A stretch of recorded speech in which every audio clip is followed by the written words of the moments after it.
आज हम सभी इतिहास के बारे में जो है कुछ नई जानकारी प्राप्त करने जा रहे हैं या पढ़ने जा रहे हैं, जिसमें तारीखें कितनी महत्वपूर्ण होती हैं ये हमें जानना है।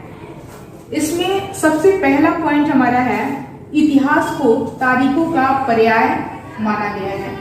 यानी कि अगर हम इतिहास को जानना चाहें सही तरीके से तो हमें सबसे पहले तारीखों को जानना होगा और तारीखों से ही हम इतिहास का वर्णन कर पाते हैं। और जिसके कारण हमें ये इतिहास जो सब्जेक्ट है सबसे ज़्यादा जो हमें उबाऊ लगता है, ये हमें उबाऊ नहीं लगेगा। और हमारा दूसरा पॉइंट जो है वो है अतीत और वर्तमान की तुलना।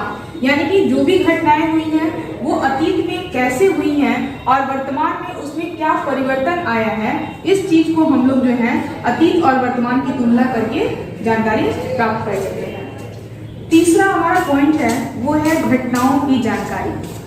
अर्थात हम लोग जो है ये जानने की कोशिश करते हैं कि ये किस तारीख को कौन सी घटना हुई, तो हमें ये तारीखें जो है बताता है कि कौन सी घटना हमें किस तारीख को हुई है और हमें ये जानकारी जो है याद करने में भी जो है सहायता करती है।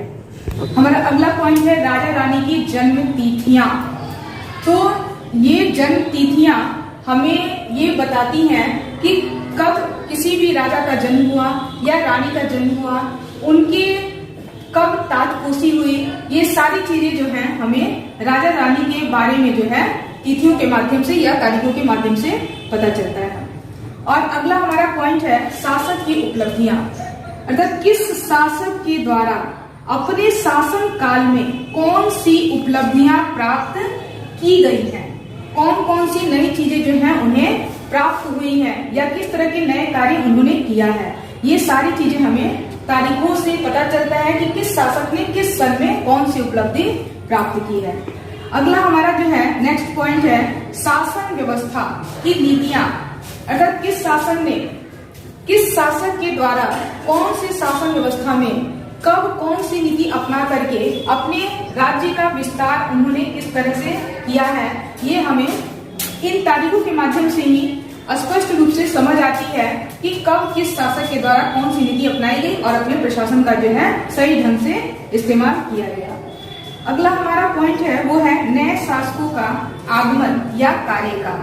तो बहुत सारे शासक ने जो है अपना क्षेत्र रहते हुए कुछ नए क्षेत्र में अपना प्रसार किया है और इस नए क्षेत्र में कब उनका आगमन हुआ, ये किस सन में हुआ, ये हमें तारीखों से पता चलता है। और साथ ही कार्यकाल कितने वर्षों तक रहा, अर्थात कितने वर्षों तक उन्होंने शासन किया, ये हमें इसी तारीख से याद रहता है और समझ में भी आती है। हमारा अगला जो है पॉइंट है वो है युद्ध और आंदोलन। तो किस शासक के द्वारा या किस सम्राट के द्वारा कब युद्ध हुआ, किसके साथ हुआ, ये हमें तारीखें बताती हैं और हमें याद करने में सहायता करती हैं। और ये सारी तारीखें जो हैं हमें इतिहास को समझने और पढ़ने में हमें बहुत ही मदद करती हैं और हम जो है एक क्विज की तरह इस तारीखों का इस्तेमाल करके हम इतिहास की बहुत सारी जो होते हैं उसे याद करने में अपने आप को सक्षम बनाते हैं।